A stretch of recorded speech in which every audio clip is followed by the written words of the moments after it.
Okay, good. Hello, everyone. Welcome to Gift of Health Weekly Wellness Chat.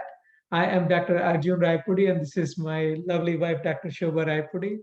At Gift of Health, we help people to reverse chronic disease, get off medication treadmill, lose weight, and keep it off, and have more energy with tasty foods that love you back. Every week, we are bringing various guests and experts. Yes. And today we are excited, like we have a really special guest. We are excited to have Dr. Pamela Fergusson to chat with us today. Welcome, Pamela, to a Gift of Health Weekly Wellness Chat. Dr. Ferguson, she is a registered dietitian and a doctor of dietetics. She's currently practicing in British Columbia. She's been an instructor in nutrition in Liverpool University. Yeah. And So, like, what I'm really excited is Dr. Ferguson is a registered dietitian with a PhD in nutrition and over 15 years of experience with changing lives through better nutrition. So, she's a dietitian who loves healthy, tasty food, and she helps her clients with the tasty food. So, like, what better deal it can be? yes, foods that are tasty and love you back. Welcome, Pamela, again on the Gift of Health Weekly Wellness Chat, and we are so excited to have you. Thank you so much. Thank you for having me. I've been impressed by your story for so long, and I'm so glad to be collaborating with you on something. I love your saying that talking about foods that love you back, because we all love our food, but it's wonderful to have food that loves you back. So I love that concept, and we'll definitely be talking about that today, about food that loves us back. So, and I'm very happy to say also that this year marks 20 years for me. I need to update that in my bio, 20 years for me as a dietitian. And I've loved every single day of my practice. I absolutely love helping people transform their lives through better nutrition.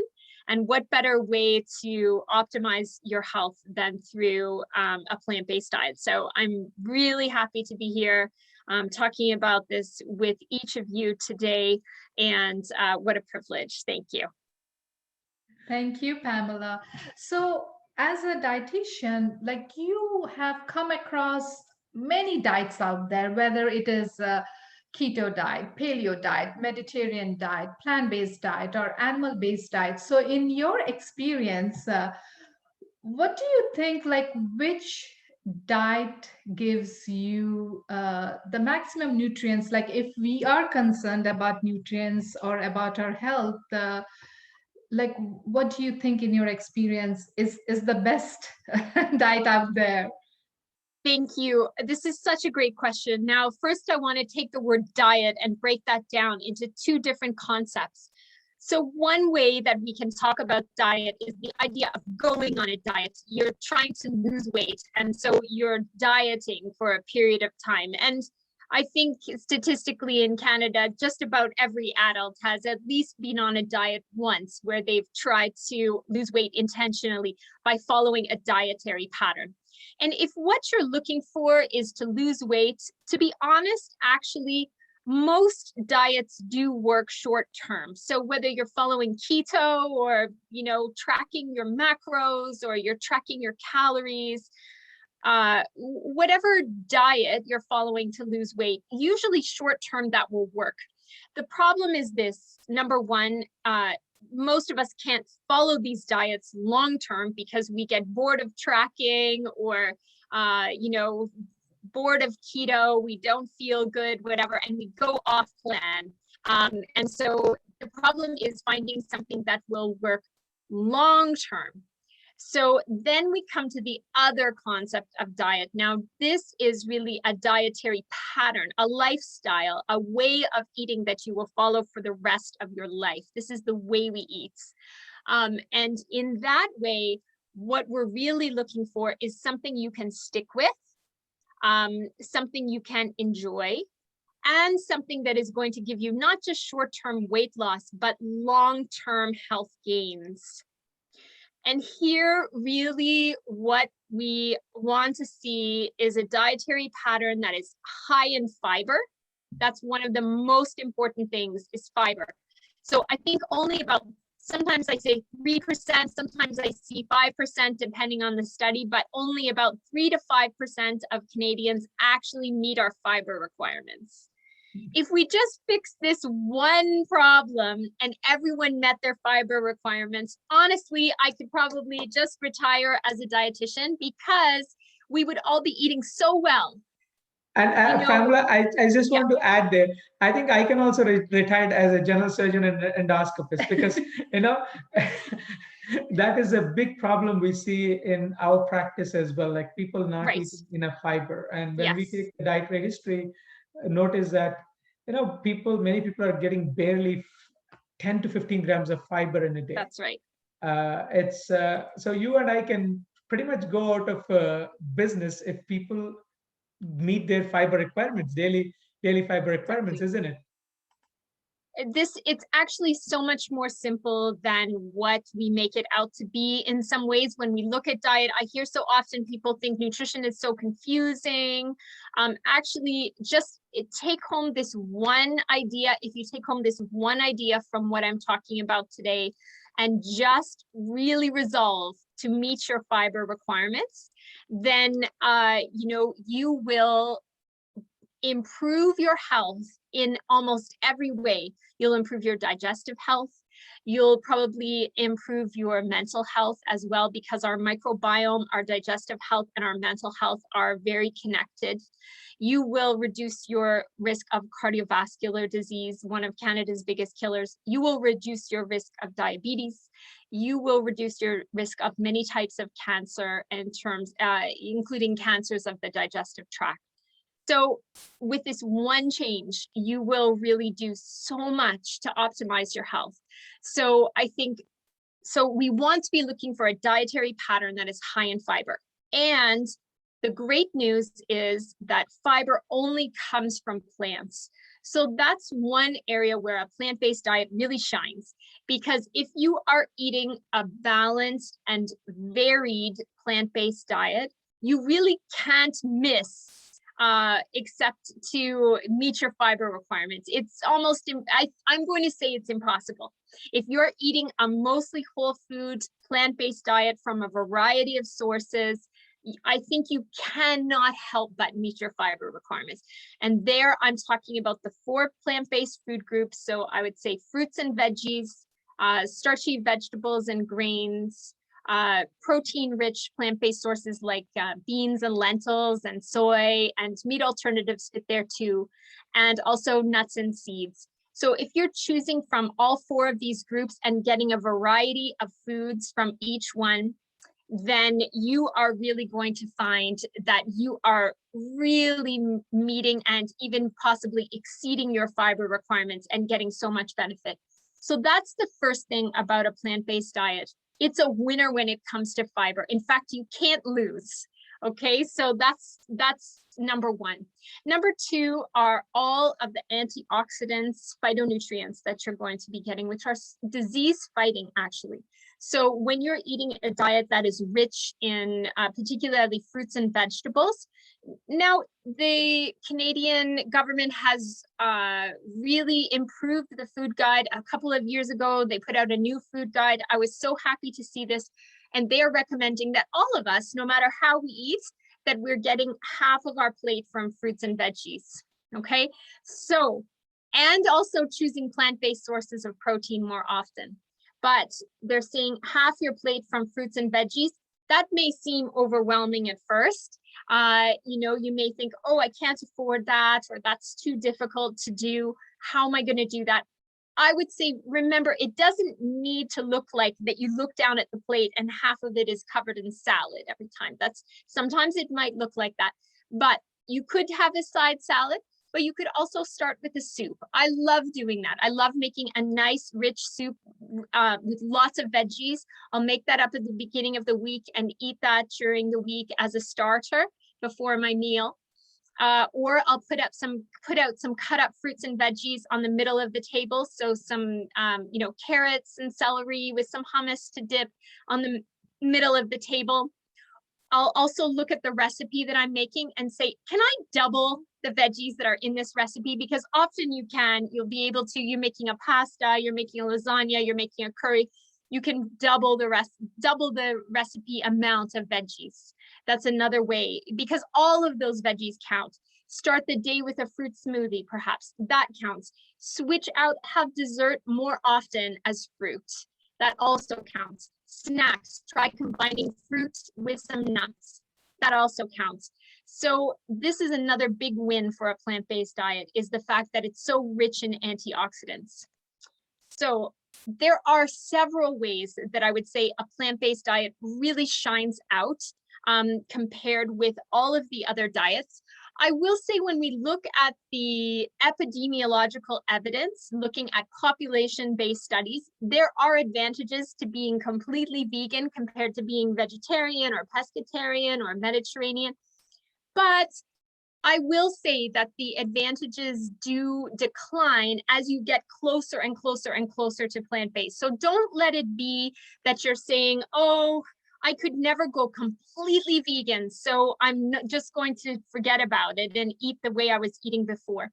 Please don't do that. If you can get 80% there, and then maybe in 6 months you can get 90% of the way there, and then after a while it just becomes so natural to go 95, or once you're 95% of the way there, going 100% won't make nearly as much difference as that first shift. So I want to be honest about that from the evidence.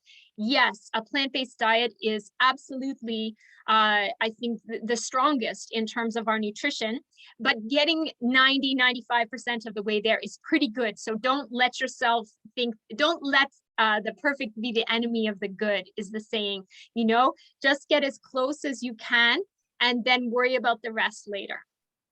That is so well said, Pamela, because sometimes we are just stuck on that. Yeah. So it's a very important piece of advice, for our viewers to know. The more you move towards this plant-based spectrum, the healthier you will get. So it's a spectrum. We say it's not like a all or nothing. As you shared, sometimes people might think, oh, I can never go plant-based, 100% plant-based. We're like, hey, don't worry, just start with wherever you are and start adding more vegetables, more whole grains, more beans, and eventually you will crowd out the bad things. And as you say, as you share, like evidence also clearly says, if you don't want to go 100% plant-based, it's up to you. But get there, 90–95%. Yes. That'll make a huge difference. Yeah. And it is also so funny, like when we are when we are eating chicken, fish, eggs, at that time we were never bothered or even thinking, okay, am I getting enough nutrition? Am I getting enough nutrients?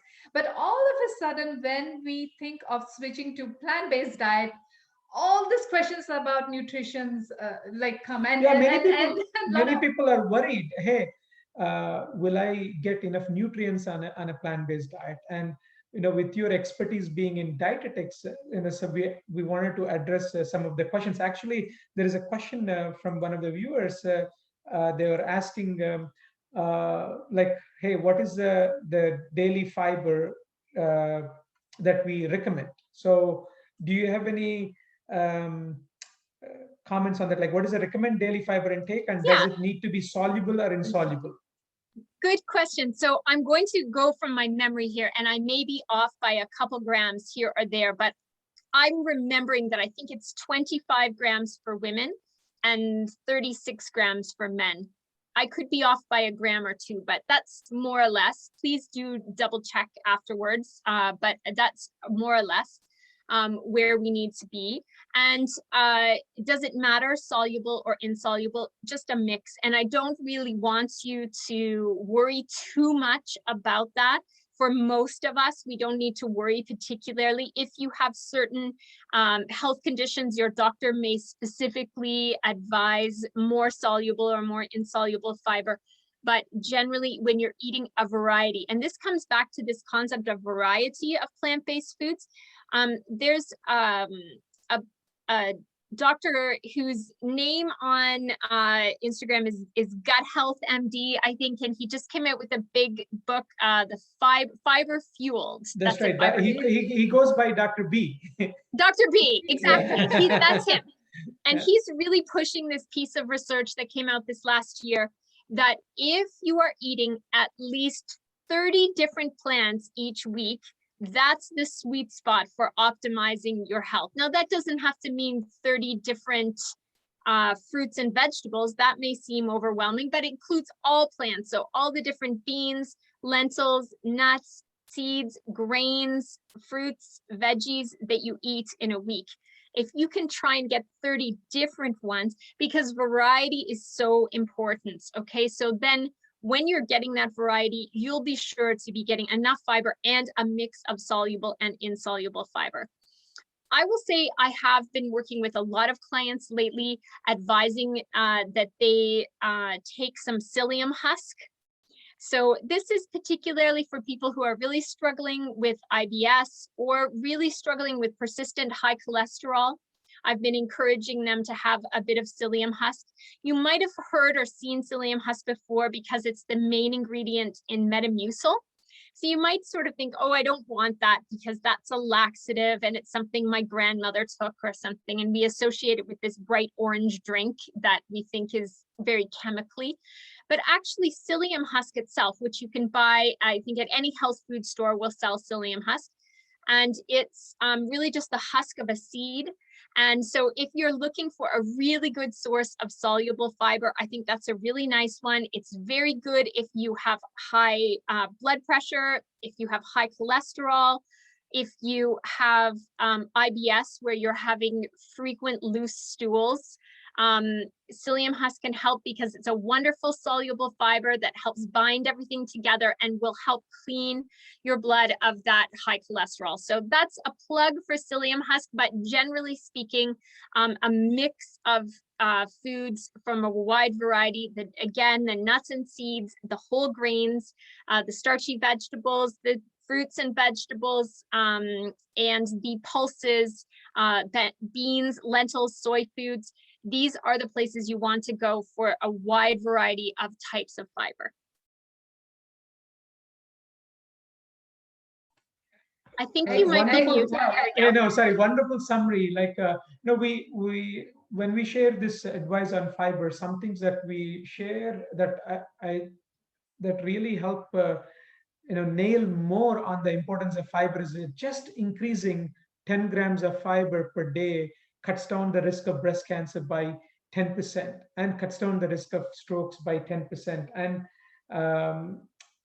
the recommendation from Dr. Greger made a video on this how much fiber we get, and to get like some of the many communities where there is this chronic diseases are non-existent, they were getting up to 40, 50, 60 grams of fiber.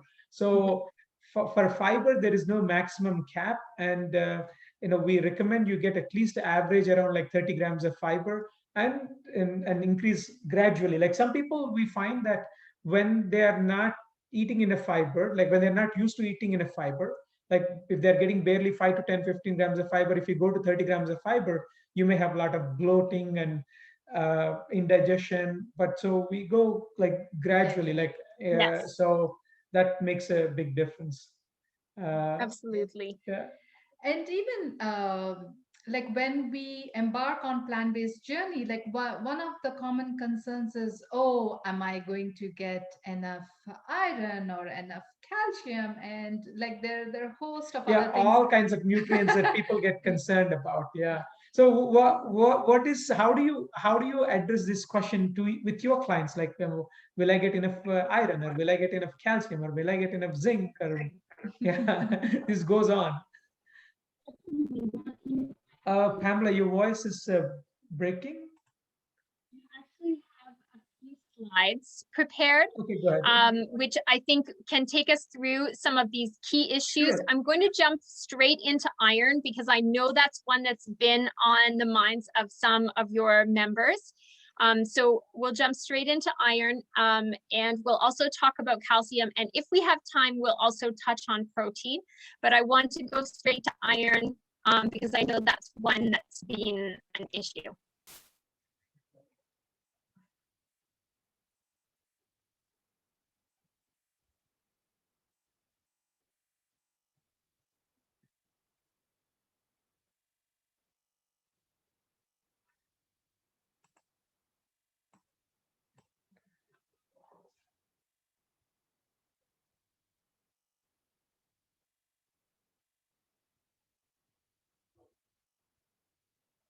Okay, so I just wanted to start by saying, first of all, that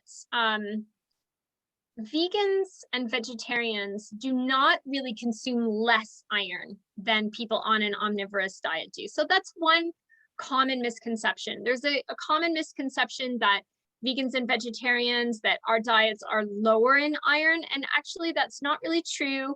It's not lower in iron, and also iron deficiency anemia is the most common nutrient deficiency, mineral deficiency in the world, and that includes here in Canada. So iron deficiency is the most common nutrient deficiency, and that's true in vegetarians, vegans, omnivores. It's true for all of us. Vegans and vegetarians are not actually more likely to become iron deficient than the general population are. So that is kind of a misconception about veganism or about a plant-based diet, that you're more likely to become iron deficient, when actually that's not the case.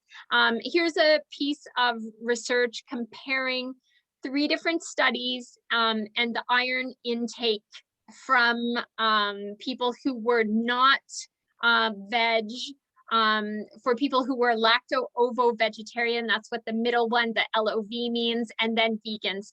And so as we see, actually, vegans were consuming even more iron in milligrams per day than the non-vegans and the lacto-ovo-vegetarians. But what I do want to acknowledge, though, is that it's a bit of a different type of iron.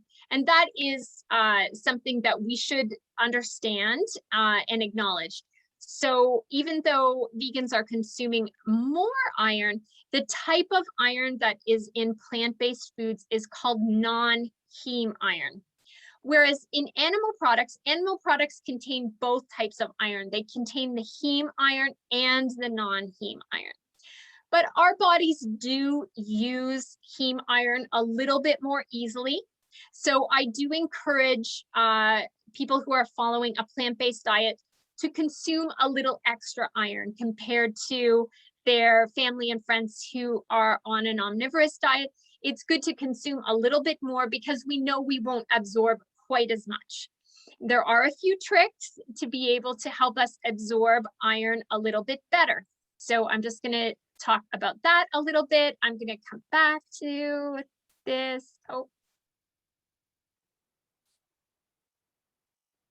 Oh, okay. So the slide that I wanted to show you about increasing needs isn't here, so I'll just describe it to you. So when you are wanting to increase your absorption of iron on a plant-based diet, you can add into your diet. Vitamin C is very good for helping you to increase your absorption. So for example, if you're eating like a lentil taco, try getting a slice of lime and squeeze that lime onto the top, or serve your chickpea curry with red peppers, because they're a very rich source of vitamin C. Turmeric also helps with iron absorption. So another great reason to include curries in your diet. Turmeric is a wonderful spice that's anti-inflammatory and also can help us with absorbing nutrients. So those are a couple of suggestions for maximizing your iron absorption. On the other side, we also want to be very careful not to block our iron absorption. So there are some things that inhibit iron absorption, particularly coffee and tea are the 2 biggest ones. So I would say that it's good to not drink coffee and tea with your meal if you're eating an iron-rich meal. Instead, try and leave at least an hour on the other side so that you're not drinking the coffee and tea at the same time as your iron-rich meal. And then I do sometimes hear people saying, oh, calcium is a problem. If you're getting a source of calcium, that will block your iron absorption. That's true, but only if you're getting a lot of calcium. So if you're taking a calcium supplement, then maybe don't take your calcium supplement with an iron-rich meal. But it actually, the blocking of calcium with iron or interference really only starts with very high doses of calcium over, I think it's 800 milligrams and over. So you really, I need to get a little bit of water. Really don't need to worry about that just with sources that are coming from foods. You'd never get that much calcium just in a meal, so don't worry about that. I also wanted to show you a typical day that is a really nice day for a very high iron intake. Now, you might be surprised to see a dietitian posting a picture of cream of wheat cereal, because cream of wheat in itself doesn't have a lot of fiber. We were talking all about fiber earlier. Oatmeal will certainly win out as the hot cereal of choice compared to cream of wheat. But what cream of wheat does have is a lot of iron. So you get about 30% of your daily iron requirement just in one bowl. So what I do is I just pimp out my cream of wheat with adding in other things, like add in some ground flax or add in some hemp hearts, add in a bit of peanut butter, raisins, in order to further enhance the iron, number one, and also to increase the fiber and the protein in the meal. So that's a really nice option for breakfast. A snack, dried fruits, again, are a great source of iron. So the raisins in the breakfast and dried apricots in the snack with some pumpkin seeds, perhaps. Beans and greens are a wonderful source of iron on a plant-based diet. So look to like a kale Caesar salad. And if anyone who's watching this today would like a copy of my sunflower seed cookbook, it has my sunflower seed Caesar dressing. I'm happy to share it with you. Just reach out, send me an email or send me a DM on Instagram, and I'll just share it with you for free. No problem. Just message me and I'll send you a copy. So then you'll have my Caesar dressing. And for a little extra protein and iron, you can do some roasted chickpeas or vegan chicken strips to add in to make it more of a complete meal. And then a high iron dinner and dessert. Look for a red lentil pasta. So you can buy these pastas that are made with lentil or made with chickpeas. So that's a great option.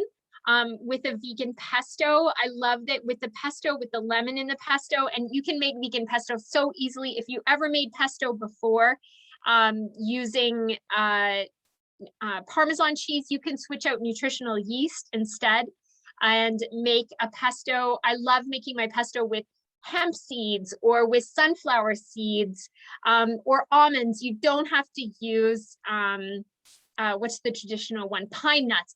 Pine nuts are so expensive. You can use any nut, you can use any green. So you can use kale in your pesto. You can use basil if you have some to hand, but I find them to be very expensive. So I'll often do like half basil and half spinach, for example, unless basil's in season, and then you can get lots of it just for a few weeks.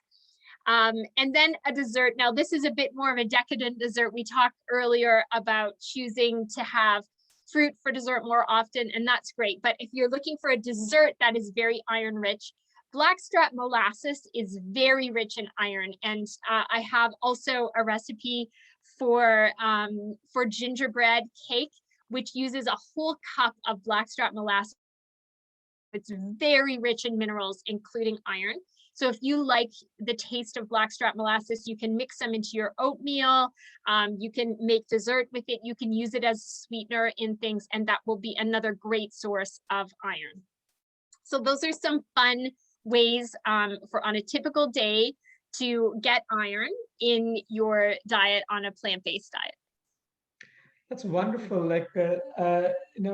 One thing people don't realize is that you don't have to worry about not getting enough iron. That's one thing. The other thing is that actually the iron that is coming from the animal-based sources, it is more oxidative, right? That the heme iron is more oxidative than the plant-based iron. So plant-based iron is so much more gentler on That's our right. system. And That's right. with the plant-based iron, you're getting a good package of fiber, phytochemicals, and antioxidants. Whereas with the animal-based iron, like where if you're getting iron from steak or chicken, they're getting unnecessary cholesterol, unsaturated fat, Yes. and bacteria, endotoxins, all that negative side effects getting iron from the animal-based foods. So yeah, it's a wonderful summary you gave, Pamela. Like, and the important thing there for people to realize is that it's also don't take these things easily. Like, people are so habituated to drinking coffees and teas. With that, you're blocking that iron absorption and also enhancing this iron absorption with more vitamin C rich foods, more flavor and more absorption of iron. Yes, that's Beautiful. right. And if you include more vitamin C rich foods, particularly citrus, that's a really nice way to add flavor without adding a lot of salt. So Mhm. it's another win nutritionally for your meal. And absolutely, I love the point that you made that animal-based sources of iron, first of all, animal heme iron is inflammatory, especially at high levels of intake. So it's unfortunately disease promoting. And then with the package of animal-based proteins where you would be getting the heme iron, you're also getting cholesterol and generally foods that are high in fat and saturated fat and not ideal for your health. So plant-based iron is so much better way to meet your iron requirements, but we do need to be a bit conscious and consume a little bit more iron. Women of childbearing age are particularly more vulnerable to developing iron deficiency because of experiencing menstruation. So if you have very heavy periods, that's also something to look at to potentially reduce your losses each month. Speak to your doctor about your periods if they are very heavy, because that can be another cause of iron deficiency. Absolutely, yeah. And you have wonderful recipes as well. Like, these are mouth-watering pictures. So do check out Dr. Pamela Fergusson's Instagram account at drpamela.rds. Thank you. We should check this out. And Thank you.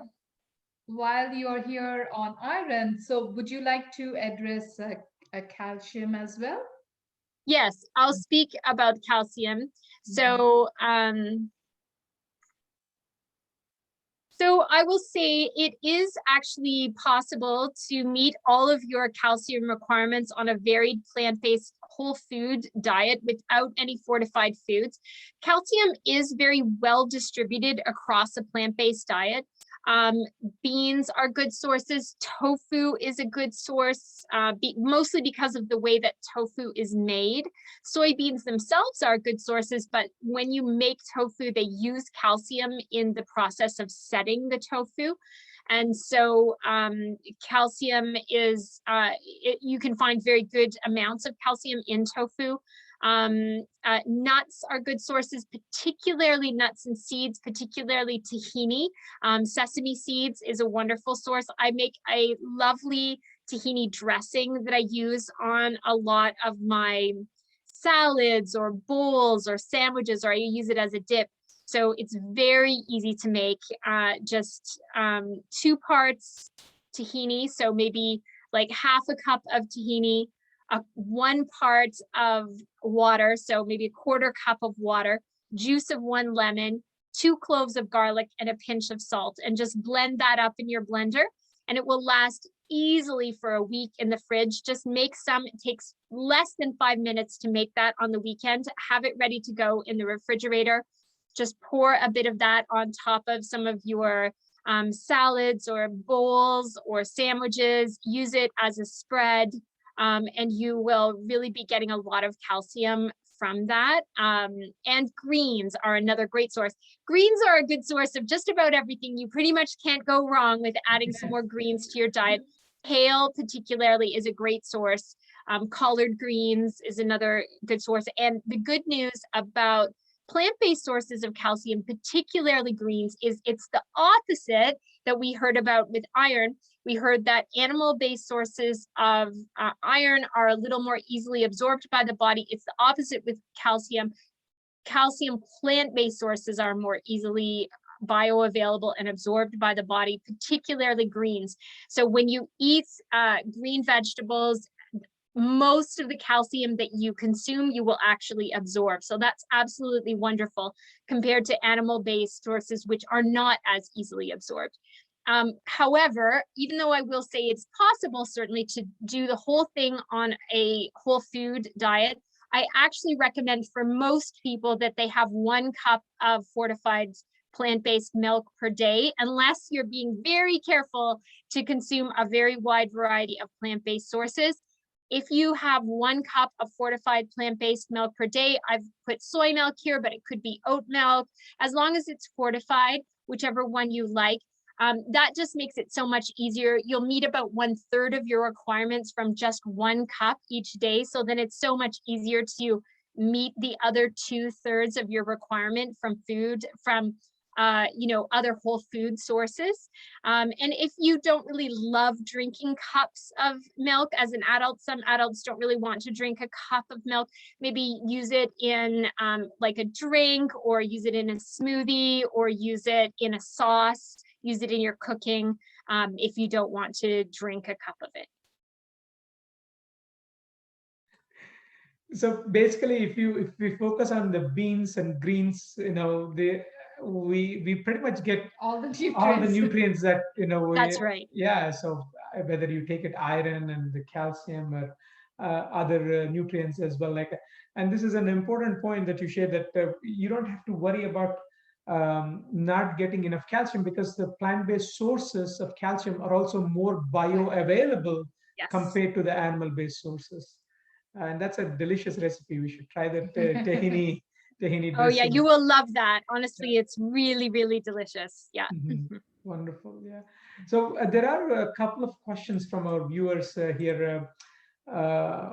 One question is, how bad are non-organic foods? Do you recommend that we avoid these non-organic organic foods, or is it okay to go for non-organic? This is a wonderful question. Thank you so much for asking that. And I do notice that I have a picture of organic tahini here, but I want to emphasize that I don't actually think there's much evidence that for your health, that eating organic is a major advantage over eating conventional produce. I think eat what you can afford. If you're able to afford organic produce and you enjoy, consuming that, it might be a bit better for the environment, maybe, but in terms of your health, the difference honestly is negligible. And I would much rather see you, if you have, say, I don't know, $50 a week to spend on fruits and veggies for your family, I would much rather see that go towards more fruits and veggies, rather than just a small amount of fruits and veggies that you could buy if you're buying organic only. So please don't worry too much about organic. And if you're trying to keep costs lower, you can look for frozen options. Frozen is just as good as fresh, really. It's very small difference in terms of nutrient value in the difference between frozen versus fresh. Canned aren't quite as good in terms of nutrients. You do lose a bit of nutrients in the canning process, but frozen versus fresh is almost the same. But don't worry too much about organic if health is your main priority. Yeah. Excellent. That answers the next question as well. Like the next question was, oh, do you prefer fresh versus frozen? You already covered that. So Yeah. fresh or frozen doesn't matter. Just Not eat, really. eat the fruits and vegetables in That's any right. form. Yes. That's right. And there is other question about like, hey, what are the list of foods that we need to eat daily to get optimum nutrients to avoid supplements? So I think you covered that as well, like eating more beans, more grains, more greens will help us, and avoiding supplements. Like most supplements, like what do you suggest to your patients, like clients, about taking supplements? So I would say I don't necessarily think we need to completely avoid supplements. I don't know if that's necessarily better to completely avoid supplements. For example, B12, that's a big one. People will often say, oh, a plant-based diet is not a natural diet for humans because you have to supplement with B12. But actually, B12 is bacterially produced. It's not produced by any animals. It's not produced by humans. It's not produced by cows. It's not produced by pigs. So when you are getting B12, say somebody eats a steak and they're getting some B12 in that steak, actually the cow did not produce that B12. That B12 was produced by bacteria. The cow simply stores it in their tissues because they were eating grains maybe that were contaminated with bacteria, or even more often, the farmer supplemented the cattle with B12. And then the cow has stored that B12 in their tissues. And then when they were slaughtered, then, then the B12 is there in the meat. So I would say that you don't need to avoid taking a B12 supplement. There's nothing wrong with taking a B12 supplement. If you want to get B12 from a plant-based diet without supplements, you just need to be very consistent with your fortified foods. So that would be a nutritional yeast is a good one. Actually, plant-based milks that are fortified, 1 cup of plant-based milk contains about half of your B12 for the day. And Marmite is a good source actually of B12. If you are a fan of Marmite, if anyone has British roots in your family, maybe you're a person who enjoys Marmite, it's also a good source of B12. But you do need to be quite consistent with your B12 consumption. If you are going to rely only on fortified foods, you can't, be lax in that. Instead, you should be choosing to either supplement or be very consistent with your fortified food consumption.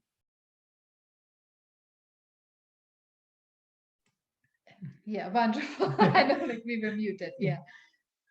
So, we are excited. Like one of the things that you shared was that you're going to be showing us a recipe, one of your favorite ways to get optimal nutrients. So are we going into your kitchen or? Yes, I am just going to take you to my kitchen. So I'm just going to turn my video off. Okay, wonderful. Yeah. Yes.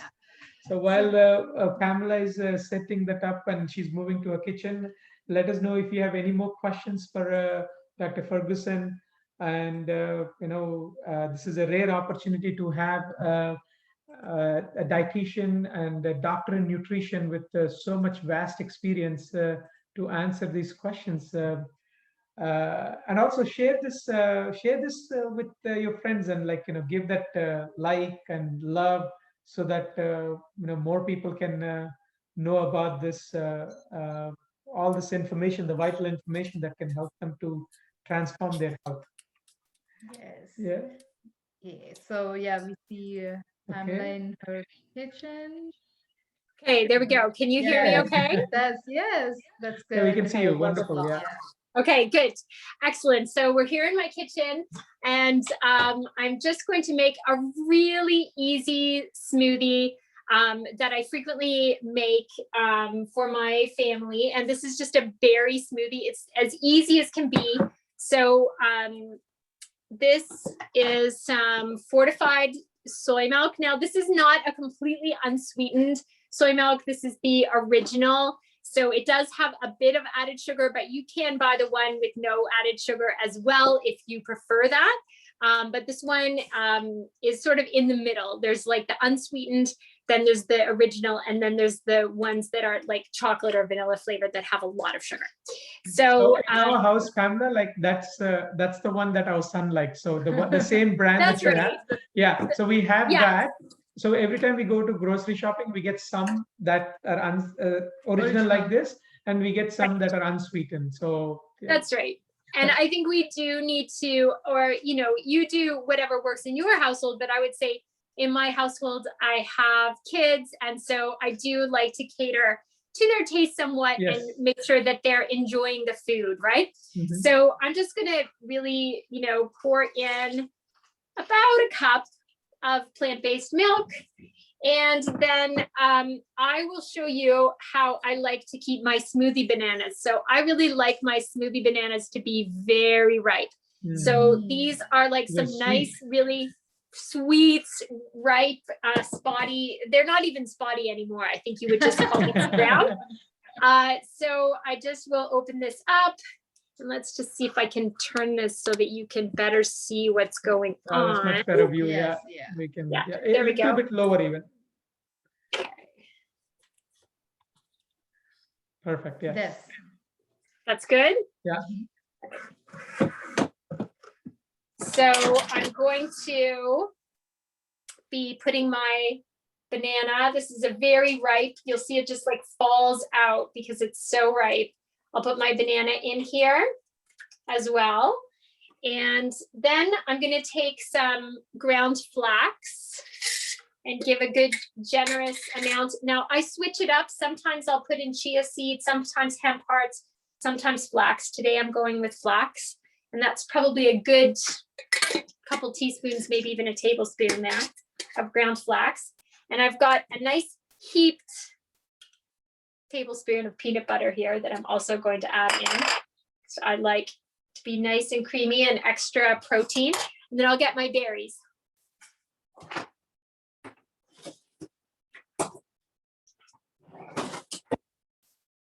So now I've got, these are just frozen berries. I bought these at Wholesale Club, like Superstore. It's the wild Canadian blueberries. I'm just gonna scoop those all in. I actually really love using frozen fruit rather than fresh in my smoothies for a couple reasons. First of all, it's so easy because you don't have to like chop and wash it all. It's all ready to go. And secondly, because it's frozen, it has a really nice consistency when you blend it and just makes it more of a treat. I find it tastes yummier.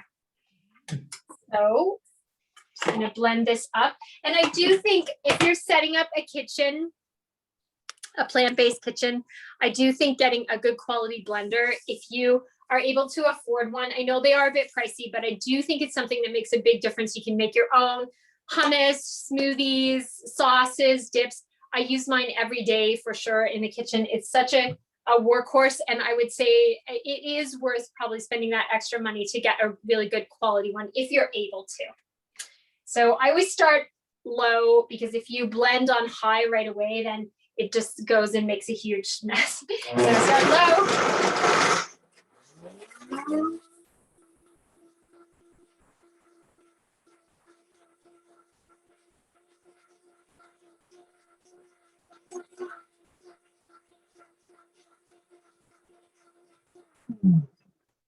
And I really like a smoothie that is a really pretty color myself. So I never mix berries with greens in my smoothie. Oh, this is like not wanting to open today. There we go. I never mix berries with greens in my smoothies because if you do that, if you remember painting class from kindergarten, red and green make brown. And I don't like sludgy brown smoothies. I like pretty smoothies that are lovely colors like this. So I love a green smoothie or a berry smoothie, but not the two together. And you can put maybe some hemp hearts on the top of your smoothie. That's really nice. And another thing that my dentist always reminds me is to use a straw because berries can stain your teeth. So if you're able to use a straw, then you'll have a little bit better white looking teeth, and also keep a little bit more of that sugar, natural sugars, but sugars off of your teeth. So I'm going to taste it Wonderful. now. Yeah, I wish I could share it with everyone. it looks so delicious. Yeah. And it matches. Beautiful. Yeah. Very delicious. It matches with your dress too. It does. It matches my top as well. I don't Yeah. plan that, but it does. Yeah. Wonderful. Yeah. And one thing Dr. Greger recommends, based on the research, is like when we are going for smoothies, it's better to sip on them rather than gulp them down, right? Like, because some of us have the habit of, eating our food fast, drinking our things fast. So because smoothies are a blended plant-based ingredients, and if you drink them fast, some research showing that the blood sugar can go up. So enjoy the smoothie, sip on the smoothie, don't gulp it down. Yes, but I would also encourage you, when I first started practicing as a vegan dietitian and was encouraging people to drink fruit smoothies, I tended to encourage smoothies that were only fruits and vegetables. Now I'm always careful to add some sources of protein. So in this smoothie, we have the soy milk, which has 7 grams of protein. We had the peanut butter, and we had the flax, which all include some fat and some protein. And that will help to slow the blood sugar release into your bloodstream. So I find that if you include a bit of protein and healthy fat in your smoothies with some nuts, some seeds, some soy milk, then you will feel fuller. You'll feel fuller for longer. You're getting a more balanced meal rather than only fruit. And it will help slow the release of blood sugar into your system. But absolutely, it's a great idea to sip on your smoothies, and it's a great idea to eat more slowly. That's one of the challenges that I've been trying to keep up with this year. And I talked about on my Instagram on one of my reels, is that we should be chewing our food better. This is especially true for high fiber foods. Digestion begins in the mouth. Try to chew your foods more. I think the research is encouraging us to chew them 30 or more times, even if you're chewing them, 10 or 15 times instead of just a couple chews and then a swallow. That's so much better for eating more mindfully and helping you to digest your food and slow that release of sugar into your bloodstream. Absolutely. Excellent. Yeah. So we have one question here, I make my own nut milks. How can I fortify the milks? Like if I'm not buying the store-bought milks, am I missing on something? So I would say in that case, if you're choosing to make your own, I have actually heard of some people buying a calcium supplement and crushing it into their milks. So that is an option. I haven't actually tried that, so I can't comment on how well that works. I would say blending it in if you were going to do that, and then definitely making sure to shake. Even if you're buying your milk at the store, definitely shake it before using, because the calcium will settle at the bottom. But I would say, I don't know if you're making your own, I don't know if it's really worth home fortifying. That makes me slightly nervous, just doing it yourself. I would say maybe just look very consciously to whole food sources of calcium, your tofu, your tahini, your kale, apricots, that kind of thing. They're good plant-based sources from whole foods. Almonds is another one. Just try to be really conscious. And if you're not sure if you're meeting your calcium requirements, try entering a few days of your nutrient intake into Chronometer. That's a great way to assess how you're doing in terms of most of the key nutrients. You may have used MyFitnessPal before. That's another common tracker, but they really only give you a few nutrients. I think they give you like carbohydrates, proteins, fats, calcium, and fiber, sodium, I think maybe. Whereas on Chronometer, you're getting probably like 50 different nutrients laid out for you, and you'll find out how much you're getting of each. So much better idea to go for Chronometer. Plus, I find that MyFitnessPal really kind of pushes weight loss in a way that I think is a bit too pushy. Excellent. Excellent. Yeah. So our take on that question, like, how can I fortify the milk? Just to add to what you shared, like basically we have done our nut milks many times, and we don't find that there is a reason to fortify the homemade milks. Like, hey, if you're having the store-bought soy milk, almond milk, you're getting some fortified calcium. But even without, even with homemade milks, you don't have to worry about getting enough calcium, as long as you're getting a variety of whole grains, beans, uh, greens, and nuts and seeds. You will get the calcium, as we shared already, that the calcium from the plant-based sources is more bioavailable than the animal-based source. So Right. yes, Exactly. and you also bring out another very good point, which I thought of it and I had. So while you're thinking Yeah. about it, we have another question. So what about iodine?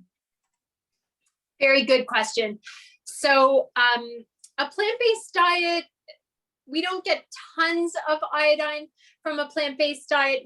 Really omnivorous diet in Canada, we don't get that much iodine, to be honest, from that either.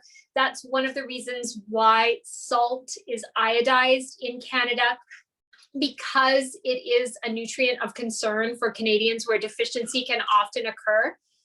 So if you do consume salt in your household, I would encourage you to buy iodized salt. Even just a small amount, half a teaspoon a day, is going to top up your iodine to the point that you don't need to worry about iodine in addition to that. If you avoid salt entirely in terms of adding it into your diet, maybe your doctor has told you to severely limit or avoid salt, and you're really trying to restrict it, then you might want to take an iodine supplement. There is some iodine in root vegetables, for example, potatoes, particularly if they're grown near the sea. So if you're in Newfoundland, you're buying local potatoes that are grown near the sea, you will be getting some iodine from that. But I would say not an entirely reliable source. Go for fortified salt, I would say, for most people. If you are trying to conceive or if you are pregnant, then please make sure you're taking a prenatal vitamin that contains iodine, because a lack of iodine in the diet can lead to birth defects. Those are excellent points, Pamela, because like iodine is of concern. So like, what about like if people are using Himalayan salt or pink salt? So it's better to go with fortified, like Regular table salt, right?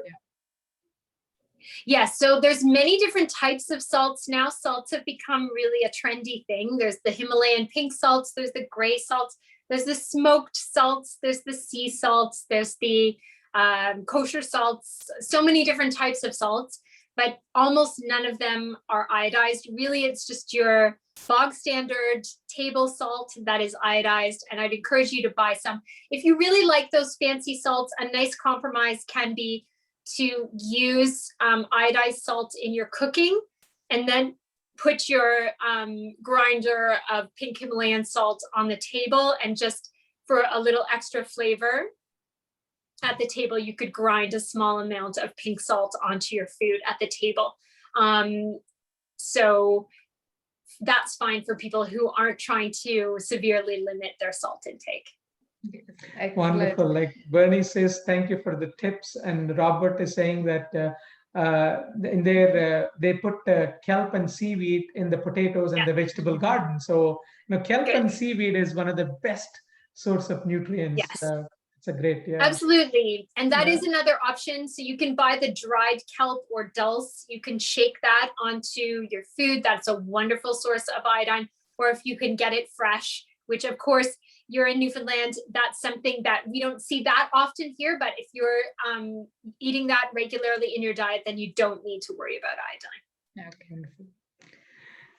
So Pamela, thank you so much for all your invaluable tips, and we are so grateful that you're sharing your time to share your knowledge and wisdom and tips with all our viewers. Thank you. This has been It has been wonderful. Like, yeah, people like they have comments. They're thanking you and different parts of the world.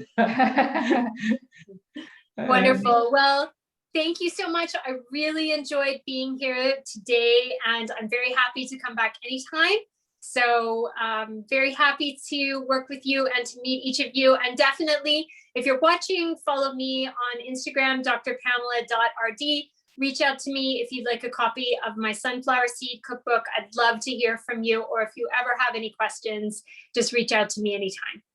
Oh, Wonderful. wonderful. Thank Thank you. you so much. Thank you. Okay, bye everyone. Bye.